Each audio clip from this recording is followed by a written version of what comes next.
Hey tout le monde, Alicia Haven here. Welcome to What's Up Girls. Ok, votre rendez-vous hip-hop féminin, actualité, news, gossip et bien plus. How are you doing? En l'honneur de Wendy Williams, how are you doing? J'espère que tout le monde va bien. Vous avez passé un bon week-end de Pâques, Pentecôte, 1er avril, Poisson d'avril, Ramadan, tout. Tout d'un coup là, tout d'un coup, ok. J'espère que vous avez bien vraiment profité. Vous avez bien profité pour vous reposer. Mais là, c'est reparti pour le What's Up Girls. Sachant que je ne me suis pas exprimée sur la sortie du projet de Beyoncé. Donc, c'est ce qu'on va faire aujourd'hui. Et puis, il y a quand même deux, trois petites news qui se sont passées dont j'aimerais discuter avec vous. Voilà. Donc, on va commencer directement, rentrer dans le vif du sujet. Je vais vous dire directement ce que moi, j'ai pensé de ma première écoute de Cowboy Carter. Donc, faut savoir que oui, quand c'est sorti, j'ai fait une écoute où j'ai tout écouté de A à Z pendant que je faisais mon ménage. Donc, j'ai tout écouté. Ensuite, je suis revenue sur 2-3 sons que j'ai kiffés, mais j'ai pas tout réécouté. Comme ça, vous savez vraiment comment a été mon écoute, avec casque, bien sûr, avec casque. Avec casque sur la tête. Tout écouté. Les 27 sons, même les interludes. Et ensuite, je me suis surpris jusqu'à maintenant à revenir à 2-3 sons. Je vais vous dire lesquels. Je pense qu'ils ne vont pas vous surprendre. Mais c'est vrai que je n'ai pas forcément écouté les autres qui m'ont moins plu, sachant que l'album est long. Enfin, en tout cas, pour de nos jours, il reste long, voilà, en 2024, avec des musiques qui font 4 minutes, 5 minutes. Là, elle est en mode Chris Brown. Non, mais je plaisante, mais t'as capté. Et du coup, résultat... C'est clair que l'enthousiasme que tu as quand tu écoutes les musiques du début du projet et que quand tu arrives au milieu puis vers la fin, tu commences un petit peu à te fatiguer ou à, tu vois, forcément t'es appelé à faire autre chose ou ta concentration elle est un peu moins dedans ou tu peux être fatigué d'écouter les 27 d'un coup, tu vois. Donc du coup, c'est pour ça que je vous dis, je vous mets vraiment en condition la manière dont... Enfin, je vous explique vraiment dans quelles conditions j'ai écouté l'album et comment je l'ai pris. Pour vous dire que voilà, je suis pas en mode revue de ouf, genre, j'ai écouté les 27 en mode, je gratte tout ça, les remarques et tout. Non. J'ai écouté comme vous et moi, dans un instant de trucs. Et là, j'écoute les sons qui me plaisent pour le moment. Et je pense que je réécouterai un peu plus les autres un peu plus tard dans la semaine. Donc, je pense que je vous en dirai un peu plus vraiment de ce que j'ai apprécié et moins apprécié, un peu plus en détail. Peut-être d'ici la fin de la semaine. Parce que à chaque fois que je vous fais des écoutes, des avis de premiers projets, tu dis ouais, mais t'es dur, mais c'est premières écoutes, faut jamais se baser sur les premières écoutes et tout. Oh, mais franchement, on peut faire quand même un avis première écoute. Et en plus, je vous rappelle que vous avez un gros exemple qui m'a donné tort, c'était SOS. La première fois que j'ai écouté SOS, j'ai fait franchement, il est bien, mais ouais, et au final, ça a été le projet que j'ai le plus saigné de l'année dernière. Que après, j'ai appris par cœur. Donc, vous voyez ce que je veux dire ou pas? Restez, quand je disais intransigeant, non, gentil avec moi, ok? Donc déjà, moi, les sons que j'ai notés, que j'ai vraiment mis, que j'ai vraiment bien aimé, c'est Two Hands to Heaven. Genre vraiment, je trouve que c'est un bon son, love, les paroles, tout est on point. Genre vraiment, c'est le son, c'est un son love que j'attendais de Beyoncé. En plus, sur un projet comme ça, je m'y attendais pas et il m'a fait, voilà, j'ai kiffé. Two Hands to Heaven, quand j'ai écouté, j'ai fait wouh, ok, genre vraiment. Donc voilà, c'est un son que je réécoute. Deuxième, c'est bien évidemment Jolene. Bon après Jolene, c'est plus ou moins ce qui ressort être le hit du projet. Je pense qu'il a fonctionné parce qu'en fait c'est une réécriture, une réadaptation du fameux hit interplanétaire et de country Jolene de Dolly Parton. Et en fait, c'est déjà un son qui rentre Jolene. Genre, c'est déjà un son qui est classique, qui rentre, qui a été samplé plein de fois, même dans le hip-hop et tout. Et en fait, là où j'ai trouvé ça smart, c'est qu'elle l'a réécrit en mode ghetto ass bitch, ok? Elle a vraiment.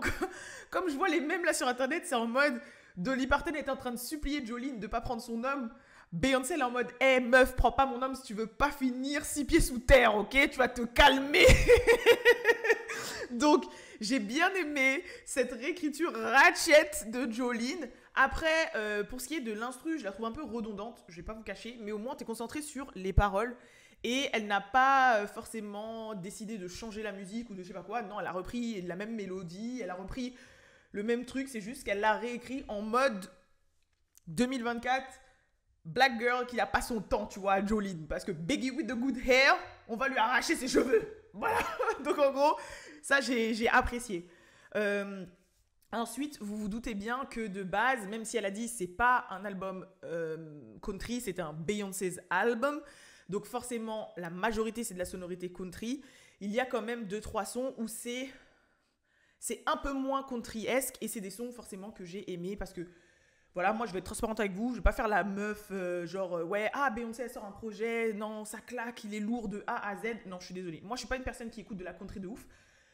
Attention, j'ai l'esprit super ouvert, c'est-à-dire je peux kiffer n'importe quelle chanson de n'importe quel, du rock, du ce que tu veux, je peux tout kiffer. Mais ça va être par exemple des sons de ci, de là, mais ça va pas être le genre en lui-même que je vais écouter.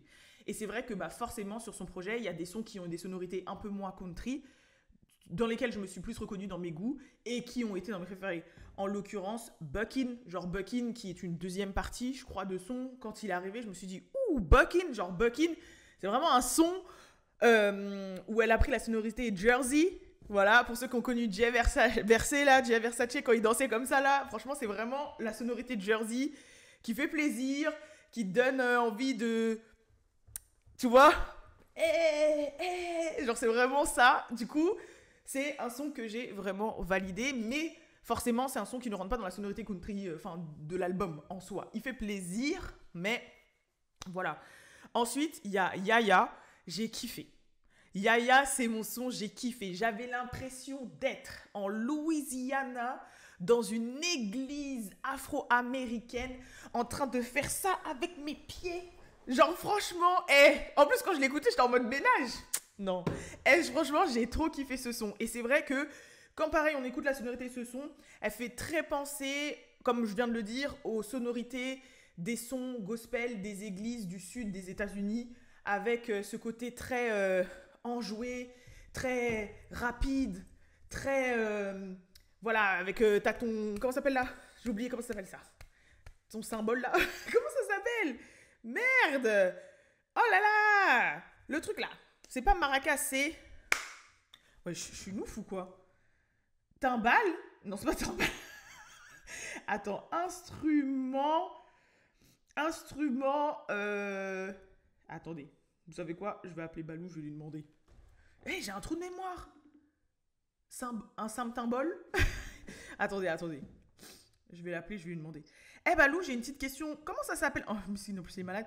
Comment ça s'appelle l'instrument? Tu sais, c'est rond, avec des espèces de petites clochettes là. Enfin, c'est pas des clochettes, c'est des mini... Bref, t'as compris. Et genre, tu dois le secouer ou taper sur tes mains là. Des maracas. Non, pas maracas, c'est rond.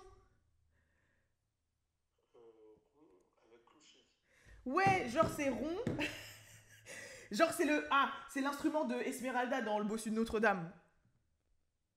Un tambourin. Je crois que c'est ça, c'est un tambourin. Pourquoi dans ma tête, ça terminait par bol? Attends. Je sais pas, je crois que c'est un tambourin. Oui, c'est ça, tambourin, merci. Vas-y. Ben du coup, ouais, voilà. Il est chaud, hein, je me dis, bah voilà. En gros, c'est genre, t'as le tambourin, t'as l'impression que t'es ya.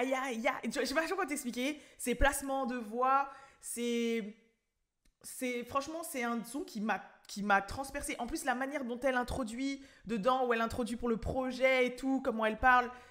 De toute façon, sur tout le projet, j'avoue, vocalement parlant, elle a fait plaisir. Voilà, je pense que vous comme moi, on peut l'admettre. Genre, elle a fait plaisir, elle a pris des risques, elle va dans les aigus, les graves, les variations. Des fois, elle fait des cris à la James Brown, là, à la Prince et tout. Genre, franchement, sur le projet en soi, elle a fait... Parce que je voyais des tambourins, là. En gros, sur le projet, elle a fait plaisir. Mais franchement, le son Yaya, c'est un son que j'ai réécouté vraiment plusieurs fois depuis. Pourtant, il est long, hein. Il est long, mais je sais pas. En fait, j'ai l'impression d'être dans la BO d'un film afro-américain du Sud, comme Fighting Temptation. D'ailleurs, c'est un des films dans lesquels elle a joué. Et dedans, il y a aussi Hailey Bailey qui joue, Beyoncé enfant. Et il y a pas longtemps, je me suis refait, parce que c'était un de mes films préférés quand j'étais petite. Et c'est d'ailleurs pour ça que j'ai très apprécié Praise This avec Chloé sur Netflix. Mais en fait, c'est un de mes films préférés. J'avais carrément gravé la BO du film et j'avais fait des chorés de danse dessus. Voilà, pour vous dire. Et en fait, ça m'a trop ramené à cette époque, et même à l'époque à l'ancienne, plus dans les années... Enfin, je sais pas, j'ai kiffé. Où t'as l'impression que t'es au temps de Cadillac Records, ou je sais pas, franchement, j'aime trop les sons de cette sonorité-là. Donc, je sais pas si en soi, ils appellent ça de la country, mais c'est clair et net que c'est du son qui vient des églises afro-américaines de la country du sud, quoi. Tu vois ce que je veux dire ou pas? Donc, voilà. D'ailleurs, elle avait fait un... C'était un... elle s'était exprimée dans une interview pour dire qu'à la base, le terme cowboy était... parce qu'il y avait des cowboys noirs et qu'à la base, cowboy, c'était un terme qui venait de l'esclavage parce que c'était comme ça qui étaient appelés les esclaves qui s'occupaient justement des vaches, des bœufs et des bêtes, en fait. Et il faut savoir que dans le sud, quand t'appelles quelqu'un, voire en l'occurrence un noir boy, c'est mal vu. Parce que quand tu dis my boy, boy, c'est comme si tu disais mon petit. Et en gros, c'est comme ça qu'on appelait les esclaves. C'est en mode... Mon enfant là, mon fils, genre mon petit, il va me chercher ça, etc. Donc le terme boy, c'est pas quelque chose de très qui est pas genre par exemple de nos jours, si tu vas aux États-Unis et t'appelles un noir boy, il va moins bien l'interpréter que si tu l'appelais nigger. Tu vois ce que je veux dire ou pas? Alors venant d'un noir, c'est encore pire. Donc voilà, parce qu'il y avait plein de gens qui disaient oui, la country, nanani, nanana. Après j'ai vu qu'il y avait une polémique. Comme quoi, elle avait fait appel à beaucoup d'artistes blancs, alors que de base, elle devait mettre la lumière sur la country noire. Et au final, bah, il y a la liste de tous les artistes country noirs avec lesquels elle a collaboré qui sont sortis. Donc, ça a un peu fermé la bouche à la plupart des gens. Voilà, voilà. Après, j'aurais aimé qu'elle fasse quand même appel à Kay Michel. Parce que Kay Michel, c'est une grosse voix. Et elle s'est lancée dans la country il y a longtemps. Mais bon, elle a envoyé des fleurs à Kay Michel. Vous savez très bien que quand Beyoncé envoie des fleurs à quelqu'un, voilà quoi. C'est que bon. Et puis Kay Michel avait l'air d'apprécier. Et puis, ça se trouve, il y a des remixes qui vont tomber un peu plus tard avec un feat avec Kay Michel, je sais pas. Mais c'est vrai que ça m'aurait fait plaisir.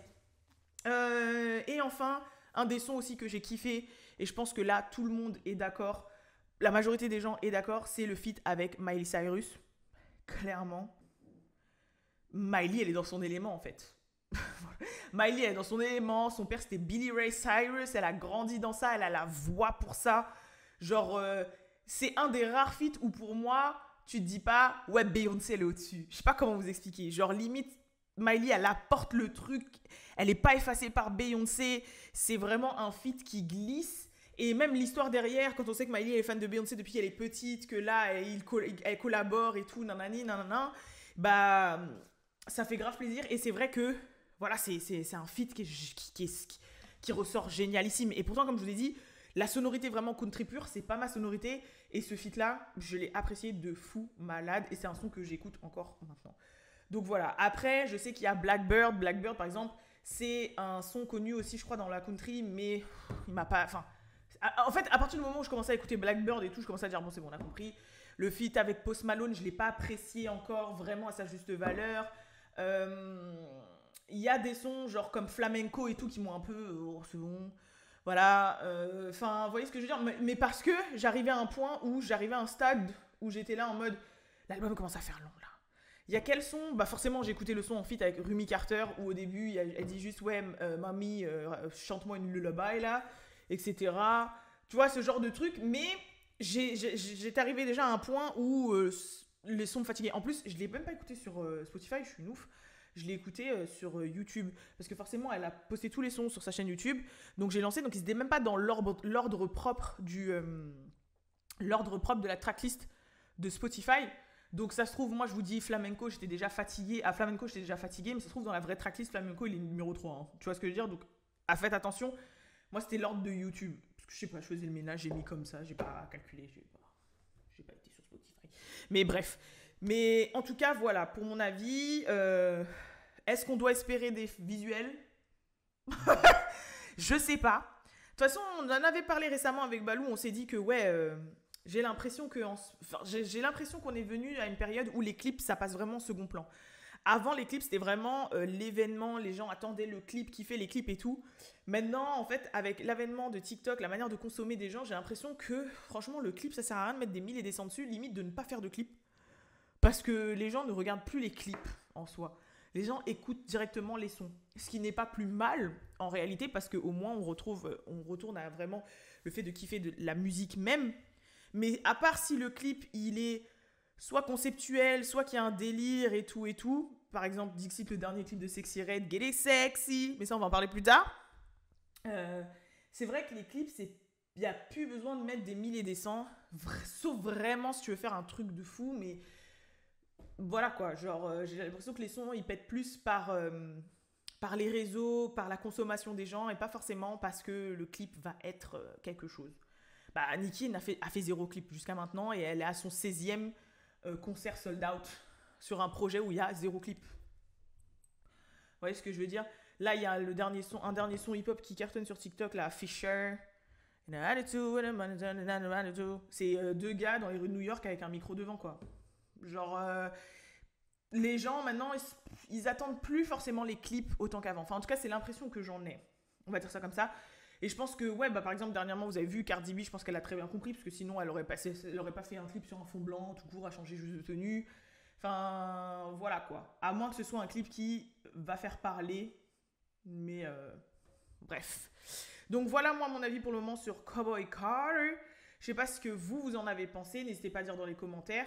Peut-être que c'est pas une revue. C'est une revue assez rapide, mais pas forcément super poussée. Mais c'est une revue première écoute, comme je vous dis. C'est vraiment genre ce que j'ai pensé du projet, ce que j'en ai attendu. Sachant que je partais déjà du postulat que comme la country n'était pas mon fer de lance, j'allais pas forcément supra kiffer. Et au final, je m'en suis sortie quand même avec 4-5 sons que j'ai validés. Et déjà, heureusement, sur 27 sons que Beyoncé, qu'il y a quand même 4-5 sons que je valide. Enfin, sur lesquels je suis revenue. Parce que comme je vous dis, ça veut pas dire que les autres, je les aime pas. Mais c'est juste que ils m'ont pas tapé. Et en même temps que je vous dis, une écoute de 27 sons, c'est long. Et aussi, de toute façon, on dit qu'un album est bon quand il a minimum 1 ou 2 hits dessus. Franchement, je pense qu'elle a ça. Hein. Je pense qu'elle a ça. Donc voilà. Et ouais, bon, bah, tournée mondiale encore hein, pour Cowboy Carter derrière. Donc, non, on ne va pas respirer. Beyoncé est là je vous dis, jusqu'à ses 50 ans, là, on va pas respirer. Après, elle va dire salut. Maintenant, c'est plus moi, c'est Blue Ivy. Peace. Je pense vraiment que ça va être ça. Donc voilà. En tout cas, je vous fais. Après, si elle veut faire plaisir à ça, franchement, si elle veut me faire plaisir, un petit clip avec Miley Cyrus, là, ce serait pas mal. Hein. Un petit clip avec Miley, là, ce serait pas mal. Bref, en tout cas, la vidéo fait déjà presque 17 minutes, donc je vais vous faire les news sur une autre, ce sera mieux. En tout cas, je vous donne rendez-vous, je vous dis à la prochaine pour la prochaine vidéo, qui va comporter plus les news. On va parler de Doja Cat, de Sexy Red, de Nicki Minaj. Bref, on va parler ensemble. Voilà, restez branchés. Peace!